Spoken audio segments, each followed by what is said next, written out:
À Savalou, où les collines s'entrelacent avec le ciel et la rivière Zun chante des histoires anciennes, Segbo, 38 ans, se levait avant l'aube, sa silhouette imposante se découpant dans la lumière naissante. Ses mains, rugueuses comme l'écorce du baobab, portaient les marques d'années à labourer une terre ingrate. Son visage, tanné par le soleil béninois, dissimulait un regard ardent, où couvait une tempête intérieure. Avec Kosiwa, 34 ans, sa femme au sourire doux comme une brise matinale, et leurs 4 enfants, Dossou, 16 ans, fort et sérieux. Yemi, 12 ans, aux yeux pleins d'étoiles. Aziz, 8 ans, toujours rieur, et Maou, 5 ans, serrant une poupée en chiffon, ils vivaient dans une maison en banco, modeste mais impeccable. Leur table, garnie d'igname pilée à l'huile de palme, suffisait tout juste. Aux yeux des villageois, leur vie semblait un havre de paix. Mais dans le cœur de Segbo, une ombre grandissait, comme une fissure dans le sol aride. Chaque matin, il marchait vers son champ, là où pesant sur son épaule, longeant les ruelles où les riches de Savalou étalaient leur éclat. Gbegnon, un marchand prospère, paradait dans un pagne wax aux motifs éclatants, ses fils en uniforme neuf pédalant des vélos rutilants, leur rire résonnant comme des cloches d'or. Les femmes de Gbegnon portaient des colliers de perles scintillantes, leurs pagnes vibrant sous le soleil. Les villageois s'inclinaient, murmurant « Patron Gbegnon » avec déférence. Segbo, lui, n'avait que des pagnes râpées et des récoltes maigres, à peine de quoi nourrir les siens. Au marché, ses ignames se vendaient à bas prix, tandis que les greniers de Gbegnon regorgeaient de maïs et de manioc. « Pourquoi lui et pas moi ?» grommelait-il, la sueur piquante dans ses yeux. Le proverbe béninois, « L'envie est un serpent qui mord le cœur », sifflait dans son esprit. Kosiwa devinait son tourment. Sous le baobab familial, au crépuscule, elle prenait sa main. « Segbo, nous avons nos enfants, la santé, la rivière. N'est-ce pas assez ?» Sa voix, douce comme un chant vaudin, voulait l'apaiser. Mais ses paroles glissaient sur lui comme l'eau sur la pierre. Il regardait Maou courir après les lucioles, Aziz taquiner Yemi, Dossou porter un sac d'igname, et son cœur se nouait. Assez ? Pas quand ses enfants portaient des vêtements rapiécés, pas quand Kosiwa usait ses mains à laver. Il voulait plus pour eux, mais aussi pour être vu, admiré, comme Gbegnon. Un soir, le marché de Savalou s'illuminait sous les lampes à pétrole, l'air empli d'odeurs d'acassa et de poissons fumés. Segbo, vendant ses ignames, surprit une conversation sous un manguier. 2 hommes, voix étouffée, parlaient d'un bokono caché dans la forêt de Dassa. Il offre la richesse, murmura l'un, regard fuyant. Mais le prix est lourd, les esprits vaudins ne donnent rien sans sacrifice. Segbo, feignant d'arranger son étal, sentit son pouce emballé. Un bokono ? La richesse ? Il tenta de chasser l'idée, pensant à des contes. Mais les mots s'accrochaient, comme la poussière rouge sur ses sandales. De retour chez lui, alors que Kosiwa tressait les cheveux de Yemi et qu'Aziz fredonnait, Segbo s'assit dehors, les yeux perdus dans les étoiles. Les paroles des hommes résonnaient, obsédantes. Il voyait Gbegnon, ses pagnes éclatants, ses enfants riants, et son propre chant stérile. « Je travaille plus dur », souffla-t-il à la nuit. « Pourquoi suis-je invisible ?» La rivière Zun semblait répondre, son murmure presque railleur. Il imaginait Kosiwa en pagne neuf, Dossou à l'école, une maison en béton. Pas pour l'orgueil, se persuadait-il, mais pour l'amour. Pourtant, une flamme d'ambition brûlait, un désir d'être plus qu'un paysan anonyme. Le sommeil le fuyait. Il arpentait la cour, la terre fraîche sous ses pieds nus. Ses paroles n'étaient pas un hasard, c'était un signe. Une chance de tout changer, d'offrir à sa famille ce qu'il méritait. Sous le ciel étoilé du Bénin, Segbo prit une décision. Il trouverait ce bokono, percerait le secret de la forêt. Le danger ? Il l'ignorerait pour l'instant. Alors que le premier coq chantait, il s'arrêta, le regard rivé sur l'horizon, et murmura « Et si c'était ma chance ?» Les étoiles, silencieuses, observaient l'étincelle d'un destin sur le point de basculer. Le marché de Savalou vibrait sous un soleil de plomb, l'air saturé d'odeurs d'acassa et de poissons fumés. Segbo, 38 ans, arrangeait ses ignames sur son étal, mais son esprit était ailleurs, hanté par les murmures entendus sous le manguier. La richesse, un bokono, un prix lourd, ces mots tournaient comme un tambour vaudin. Il observait les enfants de Gbegnon, pédaler leurs vélos neufs, leurs uniformes éclatants contrastant avec les pagnes rapiécées de Dossou, et Yemi, qui jouait avec des bouts de bois. L'envie serrait son cœur comme un étau. L'envie est un serpent qui mord le cœur, murmurait-il, le proverbe béninois résonnant comme un avertissement. À la maison, Kosiwa préparait l'igname pilé, son sourire doux apaisant Aziz, 8 ans, et Maou, 5 ans, qui chantait un air vaudin. « Pourquoi es-tu si loin, Segbo » demanda-t-elle, ses yeux scrutant son visage tourmenté.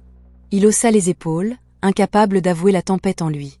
Il voyait leurs murs en banco, leur table frugale, et imaginait une villa, des pagnes wax neufs, Dossou à l'école. La nuit, il ne dormait pas, fixant le toit de chaume, les paroles du marché résonnant. Était-ce une folie ou une chance? Un soir, au marché, il croisa Anou, un ami d'enfance méconnaissable. Jadis paysan comme lui, Zanou, arborait un pagne wax importé, ses perles dorées scintillant sous les lampes à pétrole. Son rire était assuré, son pas celui d'un notable. Segbo, la gorge Nowea, força un surira. Ils évoquèrent leur jeu d'enfant près de la rivière Zoun, mais les bijoux de Zanou hypnotisaient Segbo. Comment as-tu fait, Zanou? Lâcha-t-il enfin, la voix tremblante.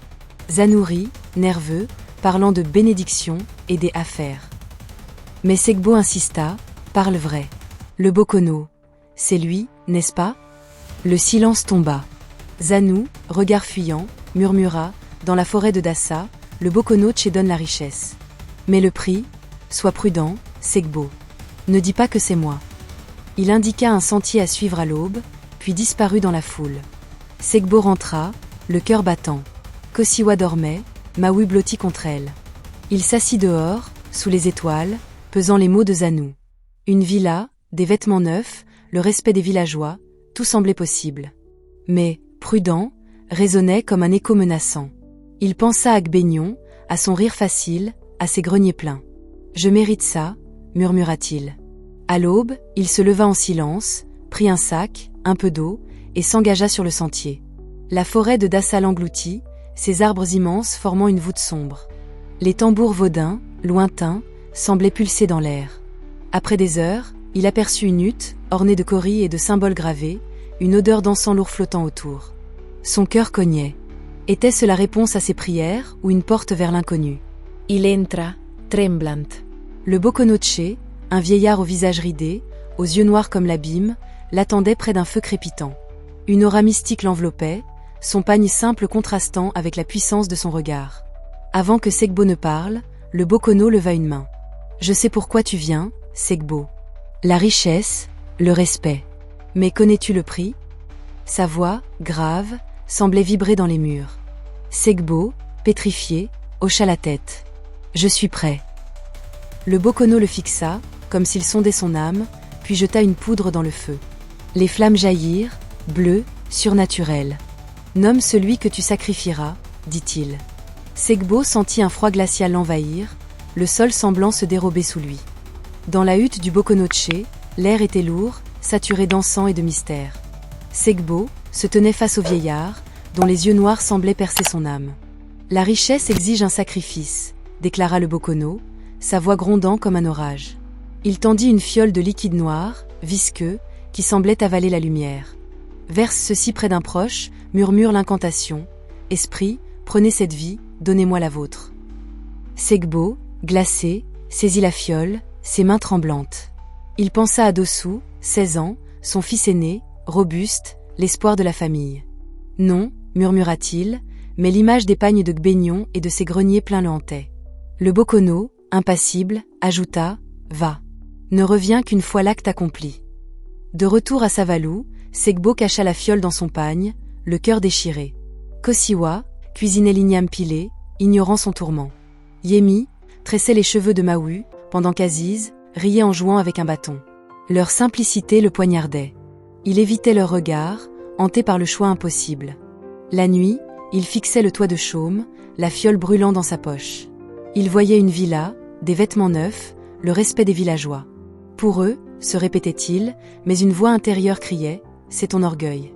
Le proverbe béninois « Les esprits n'oublient jamais » résonnait comme un avertissement.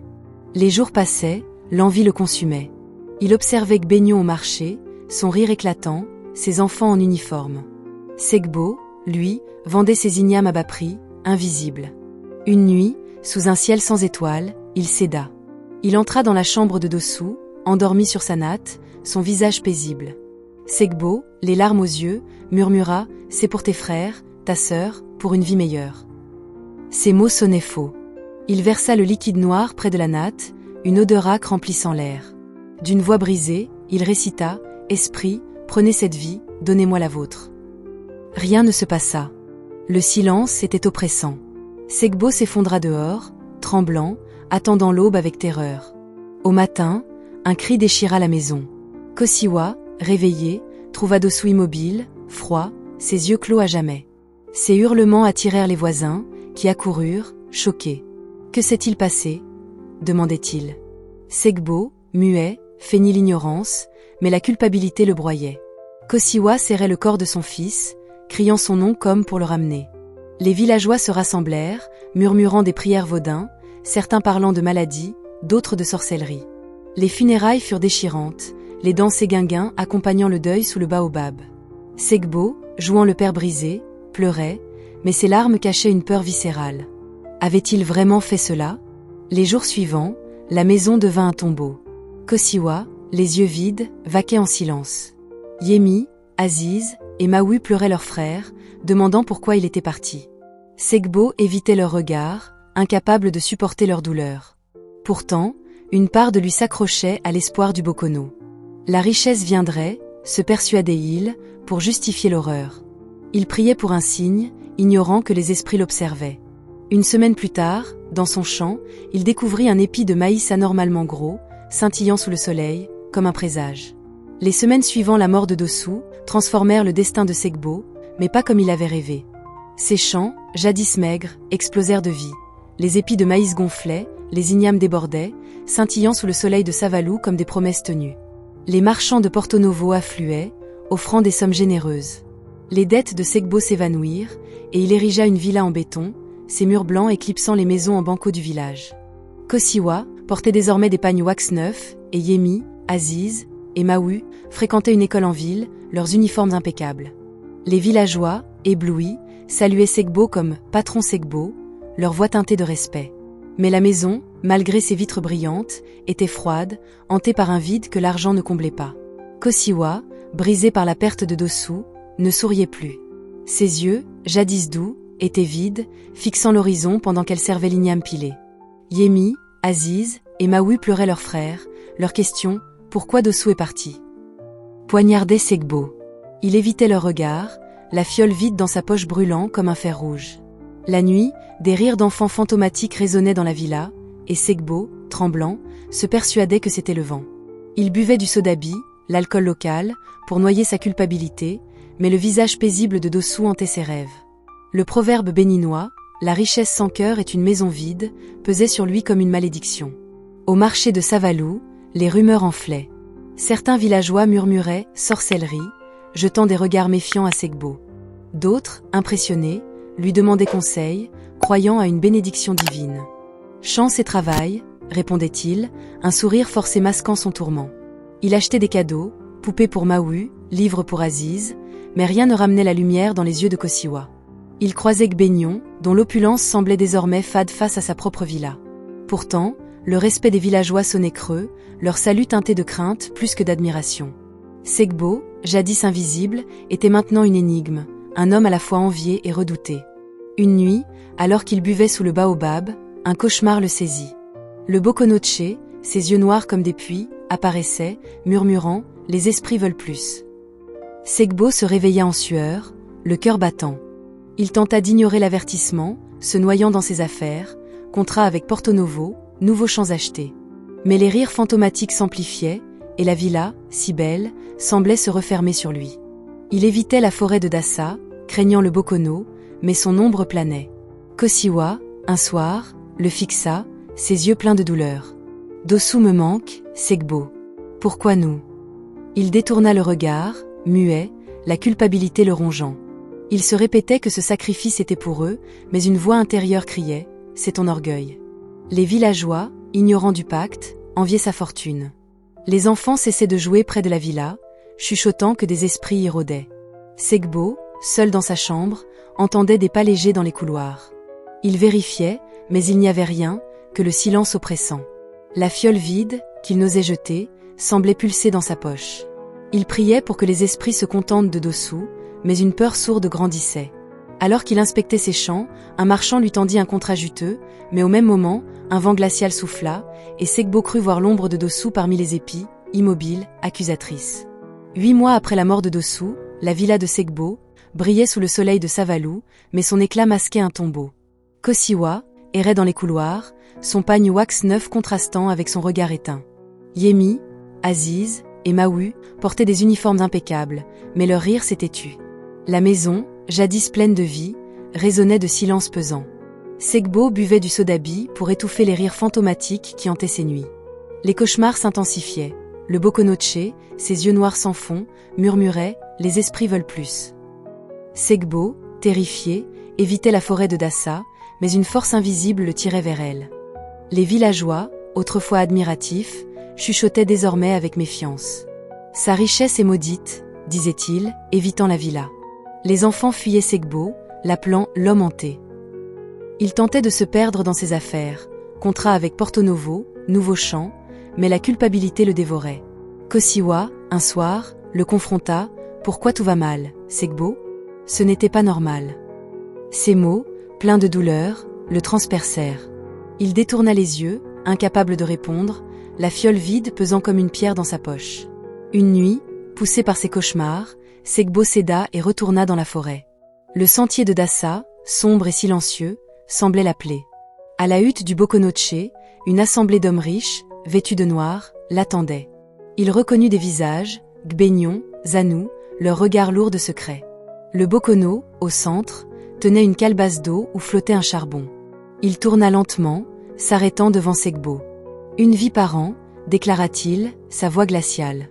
Sinon, la malédiction te détruira. » Segbo, tremblant, protesta « J'ai donné d'Ossou. » Le Bokono, impassible, répéta « Les esprits ne négocient pas. » De retour à la villa, Segbo errait, brisé. Il pensa à Yemi, sa fille joyeuse, qui chantait en tressant ses cheveux. La peur de perdre tout, villa, richesse, respect, le consumait. Une nuit, il entra dans sa chambre, la fiole d'un nouveau rituel en main, obtenu du Bokono. Yemi dormait, un sourire léger sur le visage, sa poupée serrée contre elle. Les larmes coulèrent sur les joues de Segbo. Pour Aziz, pour Maou, murmura-t-il, mais il savait que c'était la peur qui parlait. Il versa le liquide noir près de son lit, récitant « Esprit, prenez cette vie, donnez-moi la vôtre ». Le silence fut assourdissant. Le lendemain, les cris de Kosiwa réveillèrent Savalou. Yemi, immobile, sans vie, gisait sur sa natte.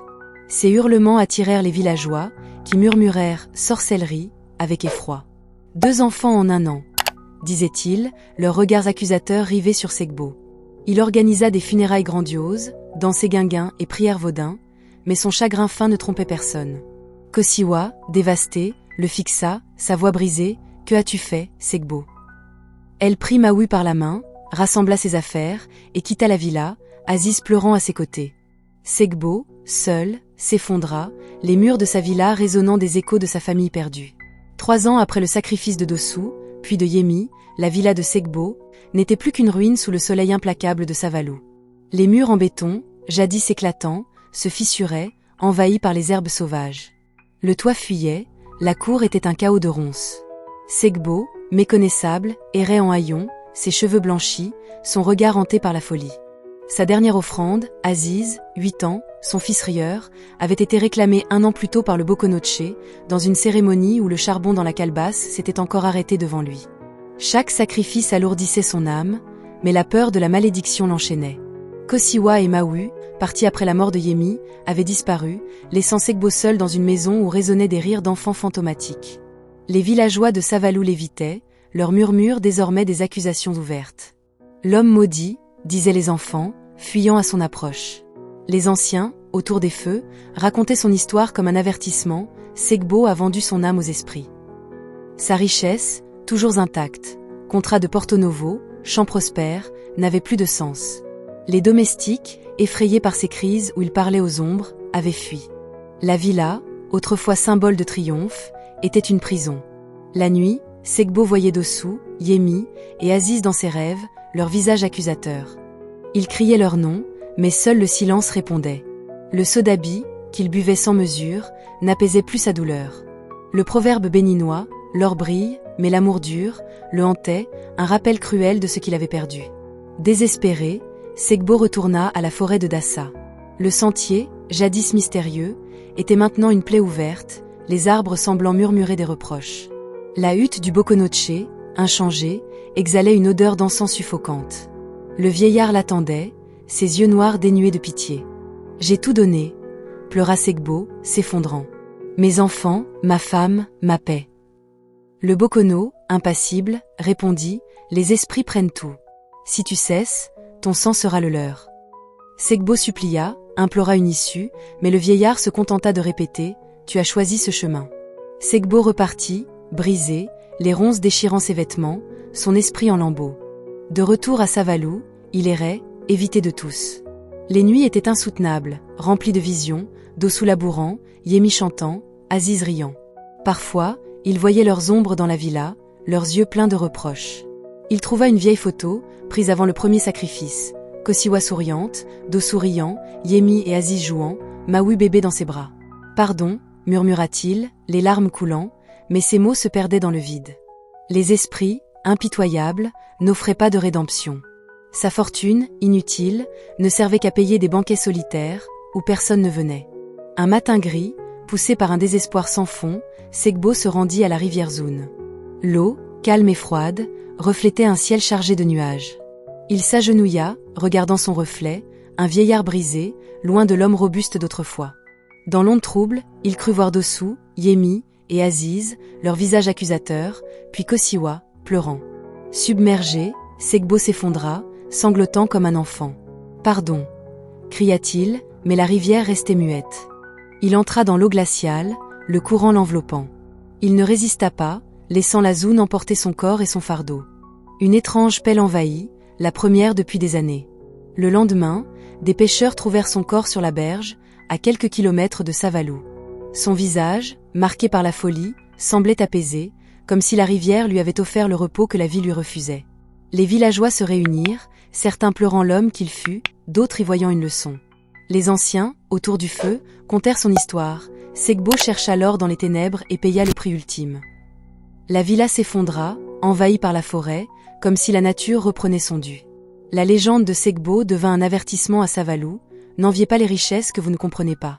La rivière Zoun coula, silencieuse, gardant ses secrets.